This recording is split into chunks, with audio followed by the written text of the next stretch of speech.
Hello guys and welcome back to Reborn with Michael Watson. Today we're talking about, I have watched over probably near 500 or hundreds of Dr. Joe Dispenza podcasts, and through that I feel like I have unlocked the secret to healing, and I want to break it down for you guys. Any of you guys out there who are struggling to heal, struggling to find your end result, this is it. I am going to break down some of the top things that I took away from these podcasts, okay? So one of the major things that I took away is that your energy has an effect on you, your body, and your life, okay? So if our energy, and we only have a finite amount of energy each day, that's what we need to realize.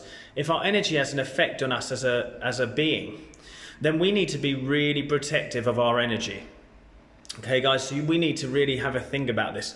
We need to protect that energy. That means we need to be careful of the people, the places and the things that we know are reactionary to us. We need to guard ourselves from this. So if you cannot get out of the situation, we need to work on lowering the intensity of the reaction to our environment.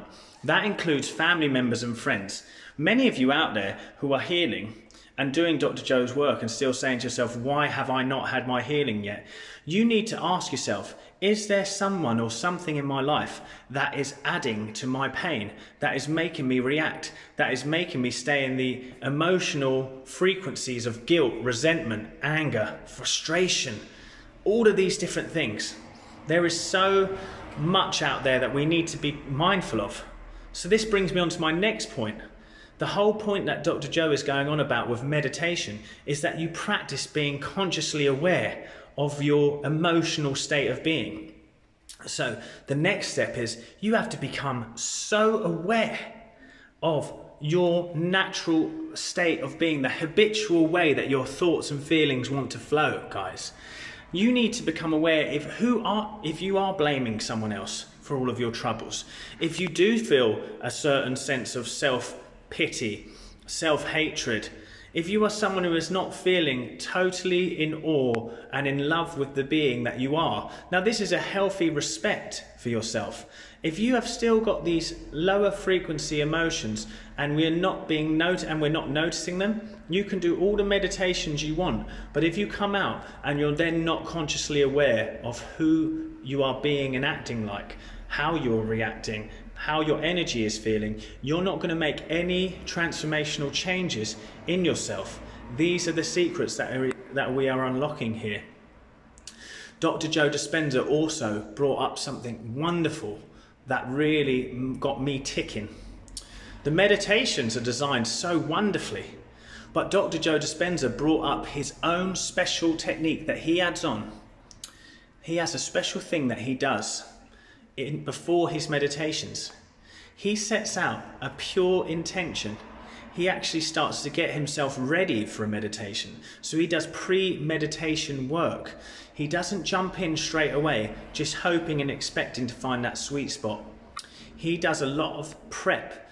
Now that can either be through breath work, or it can be through setting an intention for your meditation. Now you may just sit there today and say, my intention for this meditation is that I am just going to make sure that I stay ever present and lift my emotional state up even more. Setting an intention before your meditation is going to supercharge the results, guys. It's going to make it fly. It's going to make the healing happen quicker because you are an intentional being. You know that Dr. Joe says a thought plus an emotion, it supercharges your heart and your brain to sort of send out a frequency to the universe that is going to bring that experience to you. So if you are then setting an intention that I'm going to feel so whole in this meditation, I am going to sit and chill out and do the breath work for a moment until I change my state of being, ready myself for this meditation, okay? Also guys, you know that we need to stop telling the story of who we think we are as this unwhole being. Stop telling people, stop telling the story. You have fallen in love with your problems. This is what I'm learning from these wonderful podcasts. You have become addicted to the problems in your life. and also the memories of your past that you were living in that brings you into the predictable future.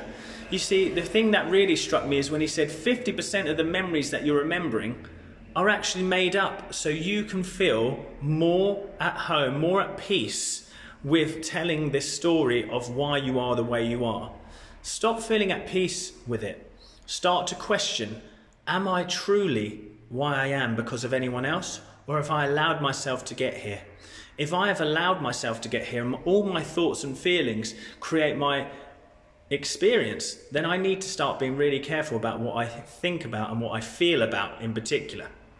Okay?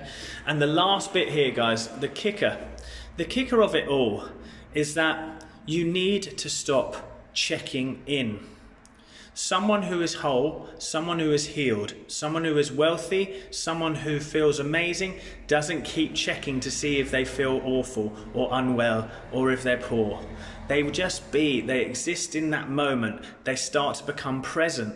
If you are present to the moment, you have no problems that you need to worry about.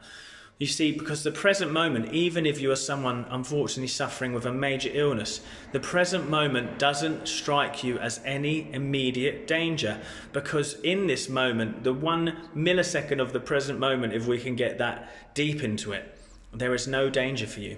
And if you are not thinking about the future or the past, you are absolutely clean energy. So guys, what do we take away from this? We need to make ourselves become ever present. We need to stop being so reactionary. We need to guard our energy with our lives. So get rid of those people, places and the things that are triggering you. We also need to dampen the emotional triggers in our life. Bring them down. And the main thing you have to do is focus on the work, focus on how you feel, and stop checking in so much.